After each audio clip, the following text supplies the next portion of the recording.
அலைக்கும். Welcome to Nacha kitchen. எல்லோரும் எப்படி இருக்கீங்க? அல்ஹம்துலில்லாஹ் நான் ரொம்ப நல்லாயிருக்கோம். இன்றைக்கி என்ன வீடியோன்னு பார்த்தீங்கன்னா ஆட்டுக்கால் சூப்பு தாங்க வைக்க போகிறேன். அதுக்கு ஒரு ஆட்டுக்கால் 4 காலை வாங்கி க்ளீன் பண்ணி வச்சுருக்கேன். இப்போ நான் குக்கர் வச்சுட்டேன். குக்கரில் போட்டு ஒரு 10 விசில் வச்சேன். கொஞ்சமாக எண்ணெய் சேர்த்துக்கலாம், ஏன்னா ஆட்டுக்காலே கொழுப்பு அதிகமாக இருக்கும். கொஞ்சோண்டு எண்ணெய் சேர்த்துட்டேன். கொஞ்சம் தாளிப்பு போடுறேங்க. பட்டை 2 ஏலக்காய், ஒரு இலை. ஏன்னா எங்கள் பிள்ளைங்க நல்லா சாப்பிடாதுங்க. 2 பச்சை மிளகாய் சேர்க்குறேங்க. கீரி வச்சுருக்கேன். சின்ன வெங்காயம் 2 கட் பண்ணி வச்சுருக்கேன். அதையும் சேர்த்துக்கலாம். வேறு நான் எதுவும் சேர்க்க மாட்டேங்க. சில பேர் தக்காளியெல்லாம் சேர்ப்பாங்க, நாங்கள் தக்காளியெல்லாம் சேர்க்க மாட்டோம். நானும் சேர்க்க மாட்டேன், என்னோட அம்மாவும் சேர்க்க மாட்டாங்க. மிளகு சேர்ப்போம். முழு மிளகு, இஞ்சி பூண்டு அதெல்லாம் சேர்ப்போம். அது தக்காளியெல்லாம் சேர்த்துன்னு வச்சுக்கலாம், அது டேஸ்ட்டே மாறி போயிடும்.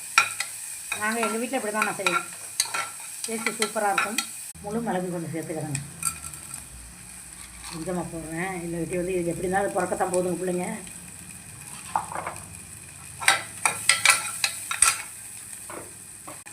இஞ்சி பூண்டு பேஸ்ட்டு சேர்த்துக்கலாம். 2 ஸ்பூன், சின்ன ஸ்பூன் தாங்க 2 சேர்த்துக்கிறேன். ஏன்னா நான் வந்து 4 கால் தான் எடுத்துருக்கேன். அந்தளவுக்கு சேர்த்துக்கலாம். ஃப்ரெண்ட்ஸ், கால் நல்லா க்ளீன் பண்ணிட்டேன். ஆனால் வக்கி தாங்க வந்துச்சு, நல்லா பெரிய கால் தான். இன்னும் குக்கில் போடுறேங்க, பரவாயில்லையா.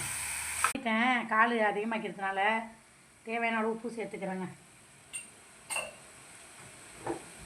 மஞ்சத்தூள் சேர்த்துக்கிறேன். வேறு எதுவும் நான் சேர்க்க மாட்டேன். இஞ்சி பூண்டு, மஞ்சத்தூள், வெங்காயம், அவ்வளோதாங்க. என்ன மிளகு சேர்த்துருக்கோம். லாஸ்ட் டைம் கொஞ்சம் பெப்பர் சேர்ப்பேன். இந்த அளவு தண்ணி வச்சுருக்கேங்க.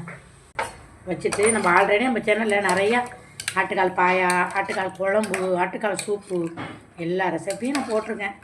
யார் போய் பார்க்க போகிறீங்க? எல்லாம் செக் பண்ணி பார்க்குறதுக்கு அழிப்பு போடுறீங்களோ. ஆனால் நான் இப்படி தான் செய்வேன். டேஸ்ட்டு சூப்பராக. நம்ம குக்கரை மூடிக்கலாம். கரெக்டாக ஒரு 10 விசில்.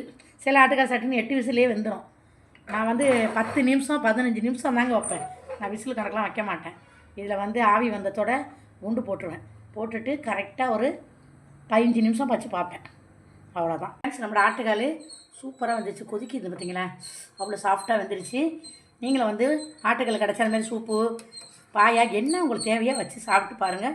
உடம்புக்கு ரொம்ப ரொம்ப நல்லது. இதை நான் வந்து என்னோடய அம்மாவுக்கு தான் நான் செஞ்சு எடுத்துகிட்டு போகிறேன். இந்த வீடியோ பிடிச்சிருந்தா லைக் பண்ணி ஷேர் பண்ணி சப்போர்ட் பண்ணுங்கள். அஸ்ஸலாமு அலைக்கும்.